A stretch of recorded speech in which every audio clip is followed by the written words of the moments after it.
And tonight in Hannity's America, the San Francisco Speaker's House is in disarray. And who's behind it all? President Obama. Well, that's according to Tennessee Congressman Jim Cooper.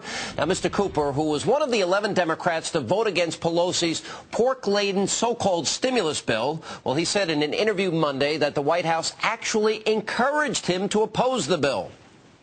I probably shouldn't tell you this, but I actually got some quiet encouragement from the Obama folks for what I'm doing, because they know it's a messy bill and they wanted a clean bill. Now, the leadership at the other end of Pennsylvania Avenue was less enthusiastic about his vote. Now, I got in terrible trouble with our leadership because they don't care what's in the bill. They just want it to pass, and they want it to be unanimous. Now, just days removed from that interview, Mr. Cooper is changing his tune. According to Politico.com, he's now denying any such conversation with the administration took place. At one point, Cooper was rumored to be on the short list for Obama's health secretary, but no longer appears to be under consideration. I know why. Maybe he paid all his taxes.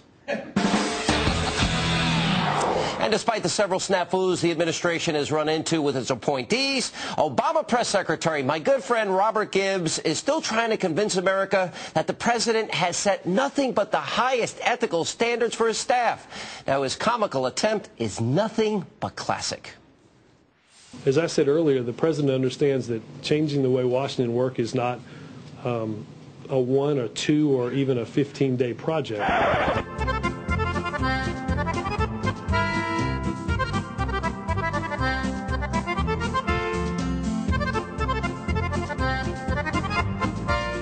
That it's something that encompasses work that he does and has to do each and every day as the President of the United States.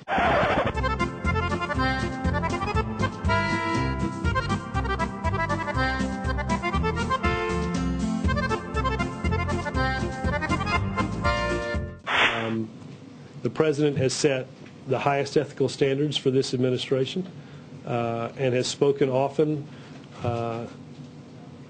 of an ethic of responsibility that he expects all of us to meet.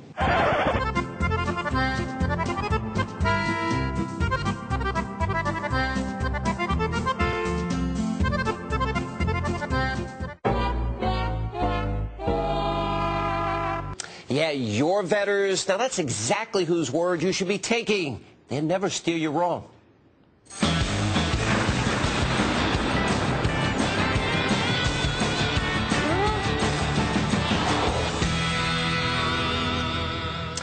A historic ice storm took 50 lives and left 500,000 Kentucky residents without power, and Energy Secretary Stephen Chu is issuing dire warnings about global warming. Now, Mr. Chu used his first interview in office to deliver some bad news to Californians. He told the LA Times that barring drastic measures, global warming could wipe out the state's farms and vineyards by the end of the century. According to Chu, quote, I don't think the American public has gripped in its gut what could happen.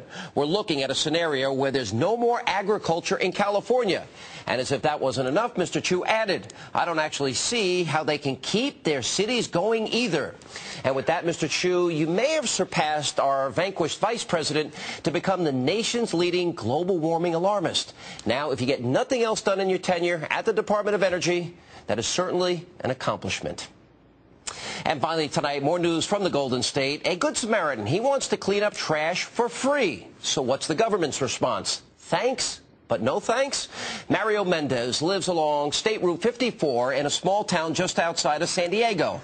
The Union Tribune reports that the stretch of highway near Mr. Mendez's home is covered in litter, and he just wants to pick it up.